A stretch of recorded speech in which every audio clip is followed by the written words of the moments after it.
Bem, vamos falar agora de imagem para imagem de uma relação, né? A gente vai dar continuidade aqui ao nosso capítulo 3, que é o capítulo de funções. E vamos pegar aqui uma relação. x1, x2, x3, x4 e x5. E o B aqui, né? Conjunto B, y1, y2, y3, y4, y5 e y6. E aqui a gente pode criar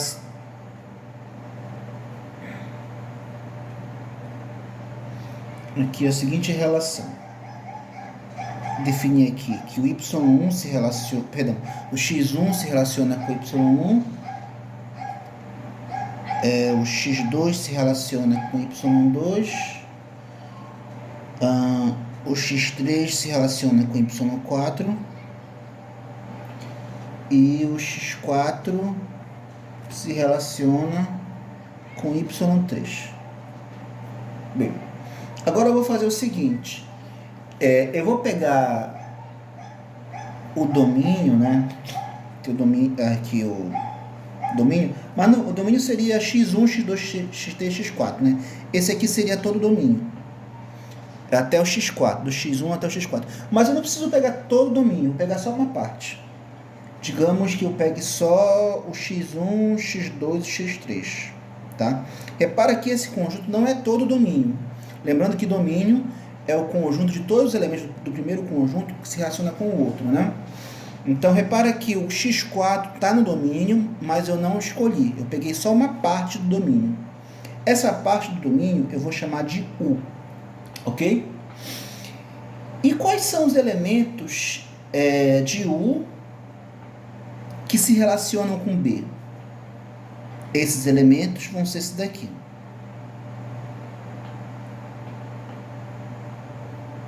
Tá? Só uma ressalva que não precisa estar no domínio, basta estar no conjunto, tá? Aqui é um subconjunto arbitrário, acho que fica melhor, tá? Aí com isso, seja um conjunto arbitrário, não precisa ser do domínio, tá? Eu vou chamar de RU a imagem de U, ok? A imagem de U. Então, quem seria o conjunto RU? O conjunto RU é o conjunto de todos os elementos do segundo conjunto em que existe um elemento no conjunto A de modo que eles se relacionam, tá? A relação R, né? Lembrando que eu posso escrever assim, ou então eu posso escrever dessa forma aqui. Tá bom? Então, esse conjunto aqui, esse conjunto U, eu peguei um subconjunto arbitrário. Eu falei que precisava ser do domínio, não, mas não precisa ser necessariamente do domínio, tá? É um subconjunto arbitrário. Aí ele vai ter uma imagem. Essa imagem, que a gente vai simbolizar por RU, é o conjunto de todos os elementos que se relacionam com alguém do conjunto U. Ok? Então, essa aqui seria a imagem do conjunto U.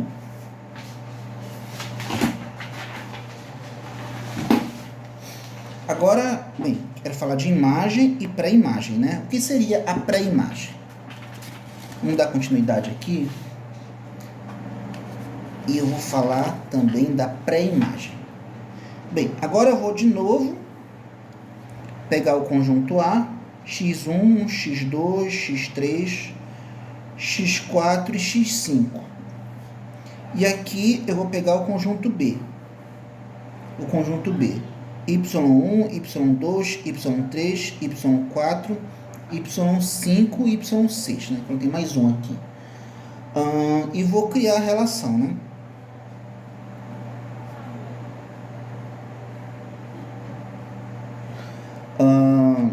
O x1 se relaciona com y1, o x2 se relaciona com y2, o x3 se relaciona com y4, o x4 se relaciona com y6, ou seja, não é a mesma relação, né?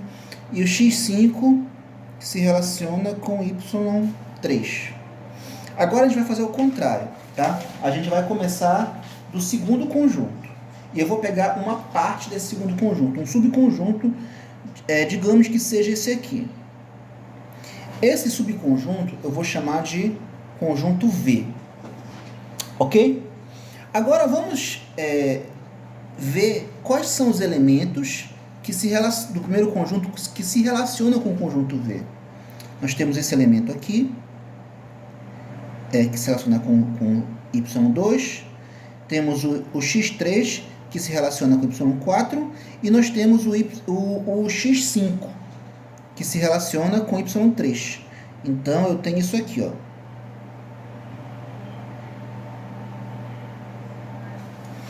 Então, esse conjunto, que é formado dos elementos do primeiro conjunto que se relaciona com os elementos de V, a gente vai simbolizar assim, tá? Como se fosse a inversa, ok? Só que a gente vai chamar esse conjunto, não de inversa, mas de, vou colocar aqui, já errei, pré-imagem. Então, essa é a pré-imagem de V, ok? Então, como seria o conjunto da pré-imagem?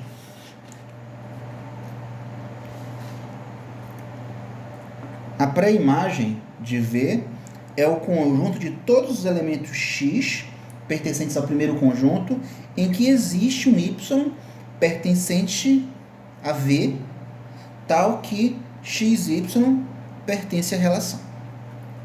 Ok? Tá. Nessas condições, vou colocar aqui. Nessas condições, tal como está na apostila, nessas condições, a gente pode dizer que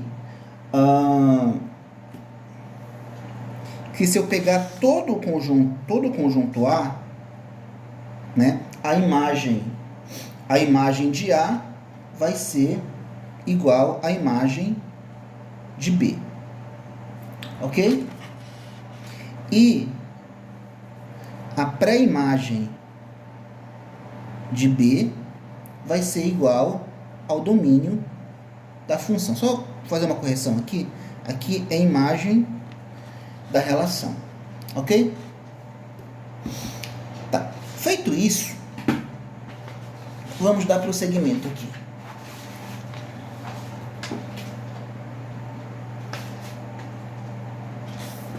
Vamos lá? Vamos agora para a proposição do item 7.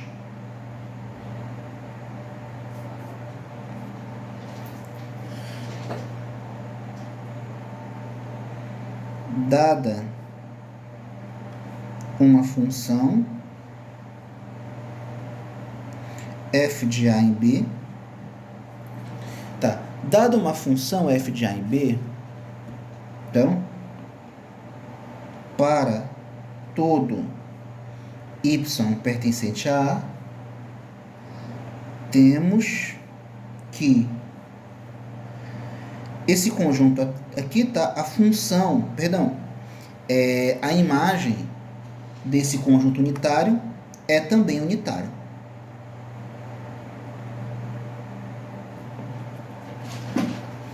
Por exemplo, vou colocar um exemplo aqui de uma função. Eu tenho aqui o conjunto A e o conjunto B.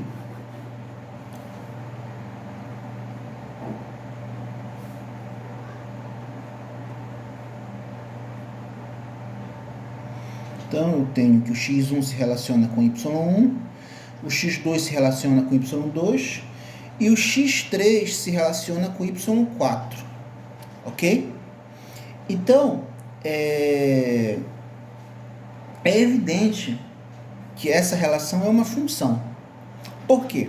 Porque para cada elemento do conjunto A se relaciona com um único elemento do conjunto B. Se isso é a condição da função, então é óbvio, né, que se eu pegar um elemento do conjunto A, a imagem vai ser só um elemento. Então, se eu pegar aqui esse conjunto aqui, o conjunto unitário x1, a imagem vai ter só um elemento. A imagem do x1 vai ter só esse elemento aqui. Se eu pegar o conjunto unitário x2, a imagem vai ser só o y2. Se eu pegar o x3, a imagem vai ser só o y4. Então, seria isso aqui, olha. Quem seria a imagem do x1? A imagem do x1, vai ser o conjunto unitário y1. A imagem do x2 vai ser a imagem do x2 é o y2. E a imagem do x3 vai ser o y4. Ou seja, a imagem, numa função, a imagem de um conjunto unitário é também um conjunto unitário. Ok? Isso com uma função. Aí, se não for função, obviamente, isso vai falhar, né? Então, vou mostrar aqui um contra-exemplo.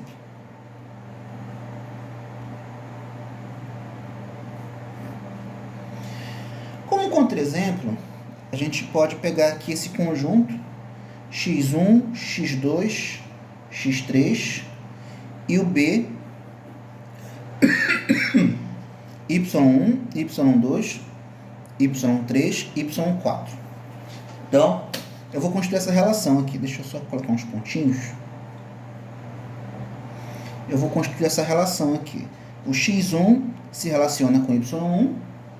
O x1 também se relaciona com o x2. Então, nesse caso, nós já sabemos que isso não é uma função. Então, eu vou chamar de relação R, tá? O x2 se relaciona com o y3. E o x3 se relaciona com o y4. Ok? Então, nesse caso, eu tenho aqui esse conjunto. Pode reparar, eu tenho um conjunto unitário, só que a imagem desse conjunto unitário não é unitária. Nós temos dois elementos na imagem. Ou seja, a imagem... Desculpa, deixa eu ajeitar aqui. Então, a imagem desse conjunto unitário vai ser um conjunto formado por mais de um elemento. Ou seja, não é unitário. Ok?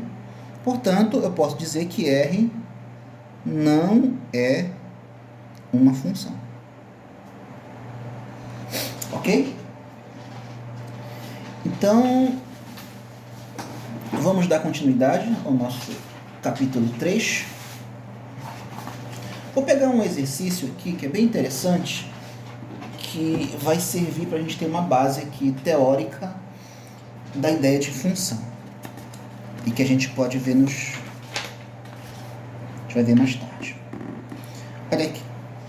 Exemplo.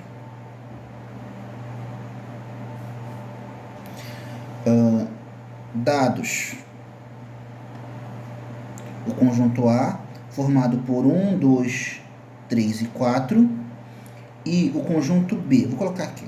O conjunto B, formado por 3, 4, 5, 6, 7 e 8. Dados esses dois conjuntos, encontrar a função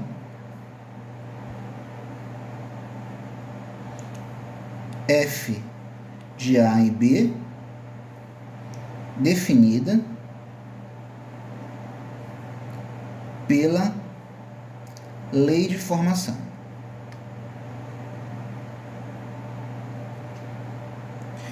Qual seria a lei de formação? Vou criar essa lei aqui. F de x é igual a... Ou melhor, vou fazer o seguinte. Eu vou deixar isso aqui para depois, para daqui a pouco.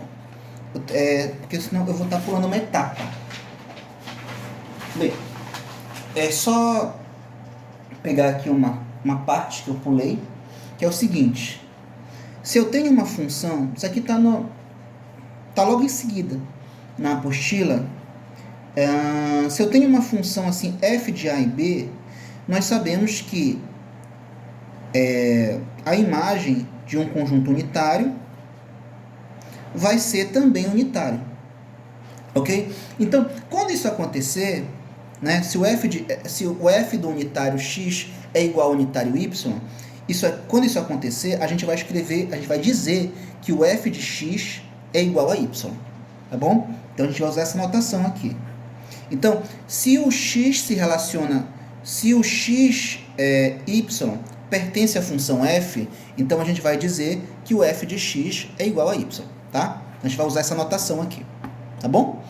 Bem, agora sim, nós vamos para aquele exemplo que eu coloquei ainda agora, né? Vamos lá. Dados os conjuntos A, que é 1, 2, 3, 4, e o conjunto B, que é 3, 4, 5, 6, 7, 8, encontrar a função f de A em B definida pela lei. Agora sim, a gente já sabe o que é o f de x, que eu tinha esquecido de falar. F de x é igual a x mais 2. Ok? Então vamos para a solução.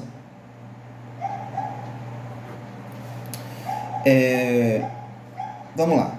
O conjunto A é formado por 1, 2, 3 e 4. E o conjunto B é formado por 3... O cachorro está enchendo o saco. Latindo. O conjunto 3 é formado por 3, 4, 5, 6, 7 e 8. Bem, se é uma função, ok? Se é uma função, para cada elemento do conjunto A, existe um elemento do conjunto, B, tal que o f desse elemento é igual a um elemento daqui. Então, o f de 1 vai ser igual a... Se no lugar do x, no caso, se o x for 1, aí eu vou colocar f de 1 vai ser igual a 1 mais 2, que vai ser o 3. E o 3 está no conjunto. Estou vendo que eu não estou deixando vocês visualizarem, tá? Aqui, o conjunto A é o conjunto dos elementos x. E o conjunto B é o conjunto dos elementos y. Então, se o f de x é igual a x mais 2, então, substituindo o x por 1, então f de 1 é igual a 1 mais 2, que vai ser 3. E 3 está no conjunto. Ok? Agora, se o x for o 2, então o f de 2 vai ser igual a 2 mais 2, que vai ser 4. E o 4 também está no conjunto. Agora, se o x for 3, o f de 3 é igual a 3 mais 2. Mesmo raciocínio, tá? Então, 3 mais 2 é igual a 5. E o f de 4, que é o último, né? Vai ser o 4 mais 2 da fórmula, né? X mais 2, que vai ser igual a 6. Que também está no conjunto. Todos estão no conjunto. Ok? Então, nessas condições, pegando isso aqui, nessas condições, quando eu... Deixa eu só dobrar aqui para ficar mais fácil de visualizar. Então, quando eu montar o diagrama, a gente vai ter isso aqui, né? O conjunto A é 1, 2, 3, 4. 1, 2, 3, 4. E o conjunto B vai ser igual a 3, 4, 5, 6, 7 e 8.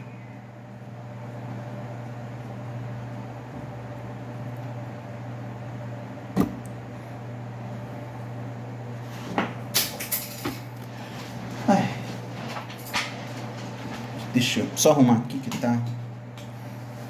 ok. O 1 se relaciona com 3. O 2 se relaciona com 4.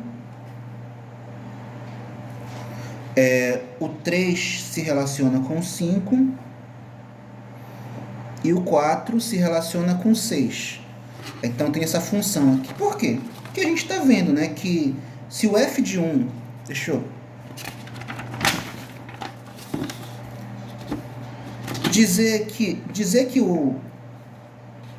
o f de 1 é igual a 3, como está aqui, né? Dizer que o f de 1 é igual a 3 equivale dizer que 3 pertence à função, ok? Aqui o 1 está no primeiro conjunto e o 3 no segundo conjunto, ok? O 1 se relaciona com 3. Tudo bem? Então, até aqui nós já vimos a definição de função, né? O que seria uma função.